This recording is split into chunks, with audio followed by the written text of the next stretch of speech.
Welcome back, viewers. Before we went on the break, I was talking about the choice to either be poor or the choice to be wealthy. Wealth is a decision, it's a choice that you make. And I said, every time a person chooses not to provide services, you are choosing to be a poor person. When you choose to provide services, you are choosing to be a wealthy person. You will never find a wealthy person anywhere who's not into service providing. They're either providing services or they are actually have products on the ground, and the products are still being provided to the people. The person who refuses to provide a service or any product remains poor. And that's why I say poverty is a choice, because all of us can provide services. All of us not only can provide services, but we can even come up with products. Because I believe the ultimate for everyone is for us to produce. Clients do not end, but products are not there. Have you noticed that people who produce products keep producing new products? And the more they produce the products, actually the more people are buying the products. The more they produce products, the more people are buying into products. So you are saying, Pastor Manasseh, I'm here right now and I want to start on the path for wealth. Maybe I haven't reached there where I can produce a service or I can produce a product. What do I need to start with? The first thing that you need to start with is look for a problem that you can solve. Money is simply a reward for solving a problem. Money is anything that solves a problem.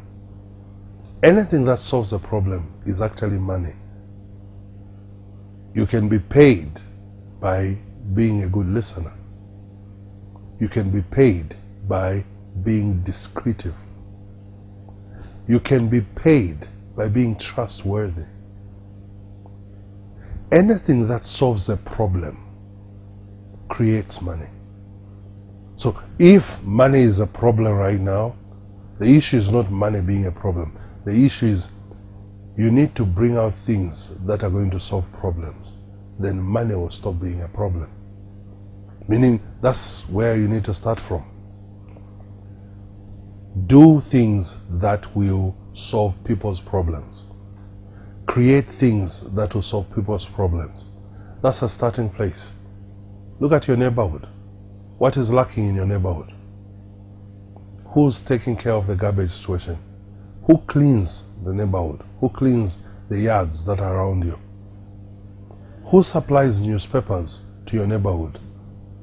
Who supplies food? What food stores are there? Who is providing security in your neighborhood? All those things, as you begin to look at them, those are small businesses, those are small holdings that can start up.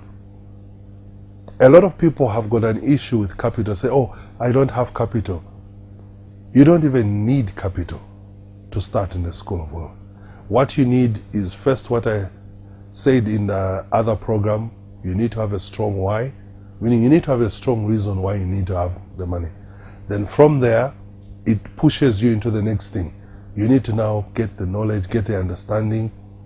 I can speak the way I can speak. I can see things the way I see things because I have been exposed continuously and I continuously learn on how to become wealthy, how the wealthy think, what they go for, how they look at things, what they value. So because of that constant exposure to that, my eyes create a different lens for me. Another person, they'll see problems and they'll complain about it. But another person sees that and they see a business. So it's the same thing you're seeing, but the lens is different. And this is where wisdom comes in, because I keep saying wisdom is a way of seeing. So the lens that you use to see things, one person will see a problem and walk away, it's a problem. Another person will see a solution and from the problem create an income, create a business, create jobs. So the same thing Two people will look at it. One person will look at it. I heard this story and it really impressed me. Two students from America went to India. As they were in India, they think they were doing something in the university. And part of the trip was part of the study. When they went to India, two of them were shocked. The first one said, you know what? I have never seen so many people with bare feet. I'm going to send an email and tell people at home to say, people here walk barefoot. I've never seen so many people walk barefoot. And because of that, he was excited to send news back home. As he was saying that, the friend that was with him began to think, I have never seen so many feet that are bare.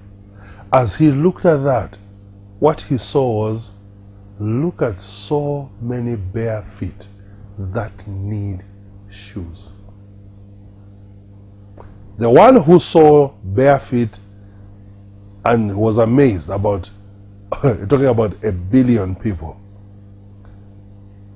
You are talking about all those people barefoot, and is communicating to people back home, telling them, I've never seen such number of people walking barefoot. Then, here is another person from the same equation, same scenario, same problem, same challenge, same experience. He sees, look at all these bare feet that would buy a shoe if it was made strong enough and it was made at a reasonable price, and we mass produce that. Both went back to America. One went and made a model of a shoe and came up with a design and ended up mass producing a shoe. The other one went back, told everyone else how many bare feet he saw and how that in India a lot of people walk barefoot. This other guy ends up starting a company, and it's a shoe company, and today one of the best shoe companies in the world. He ends up employing the guy who saw the bare feet to be an accountant in his company. Same situation, different lenses. Wisdom is a way of seeing. People are seeing opportunity in Zambia. Zambians are seeing problems. People are seeing business opportunities. People are buying land. People are going into farming. People are into animals, whether it's pigs, whether it's chickens. People are going into so many things. Guess what? People are saying there are no jobs. People are saying the government is not helping, or the government is not giving us many jobs. But like I said earlier on, America did not become America because the American government was giving jobs to people. America became America because the Americans were bringing services and products that gave people jobs. If you can find a solution for the problem of sanitation, if you can find a solution for a problem of transportation, let me use something that we're familiar with right now. We are in the internet age right now. Everything that we do with our phones uses internet. If you can come up with a better service with the internet, you make your money. We are going to a place where everything that we're going to use is going to be tied to our phone. What are you thinking in that line in this nation? What are you coming up? What are the concepts? What are the things that you are working on that where we are going, your entire life will be run by a phone? But you see, if you don't see that, you use your phone just for fun. I remember reading one of the biographies of Michael Dell, the owner of the Dell Corporations. Age 15, he bought the first computer, then he stripped it, broke it apart, then he studied how it was made. Later on, age 19, started his own corporation at age 19. And he started selling parts of computers because at age 15, 4 years earlier, he had bought a computer, broke it down, saw how it was working, and then now went on to work on how to make one. And when he started by selling parts. Here is someone who sees that no one is supplying this in an industry. Then he goes in and begins to supply it. You talk about the man today, wealthy man, highly successful. There's a legacy for his family and his line. How did that come about? Someone looking at a problem and coming up with a solution for it.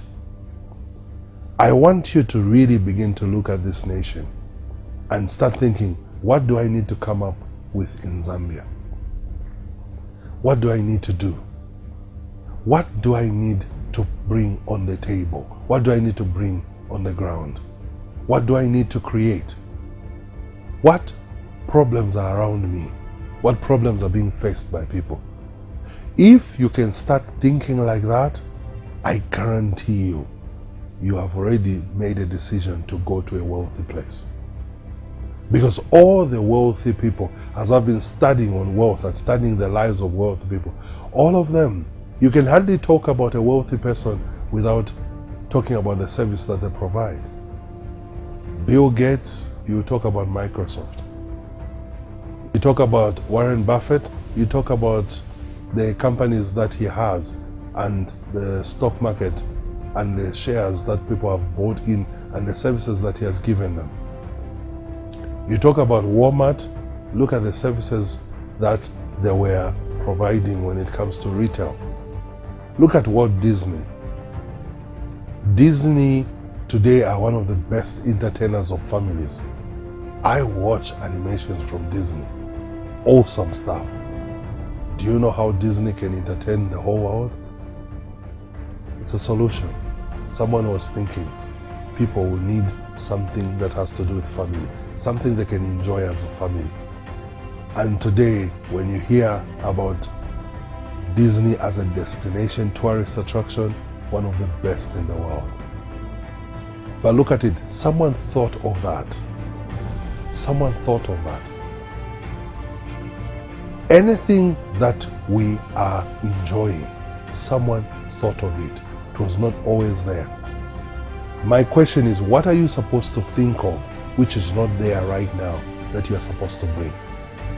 And listen, with business and entrepreneurship or starting in the school of wealth, you don't even need to be an original. What I mean is, Bill Gates was not the first one to have an operating system in a computer. IBM was providing the first operating system for all computers.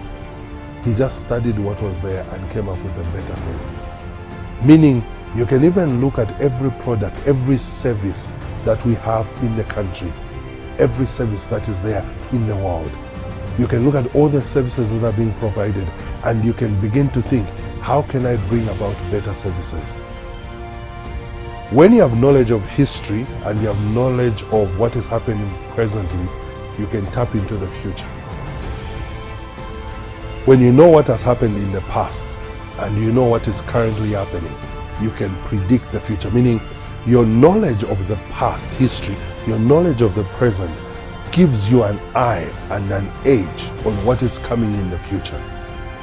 And the people who will take over the market, the people who will make money, the people who will become very wealthy where we're going, are people who are able to read history, read the present, and from that come up with ideas, come up with services, come up with products that are taking us into the future.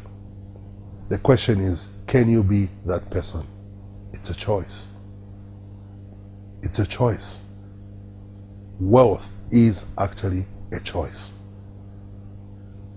I want you to have a lovely time chewing and meditating over the things that we have gone through. This has been Pastor Wesley Manasseh with Wisdom One-on-One. I believe you've had an awesome time, and I'll be looking forward to being with you again.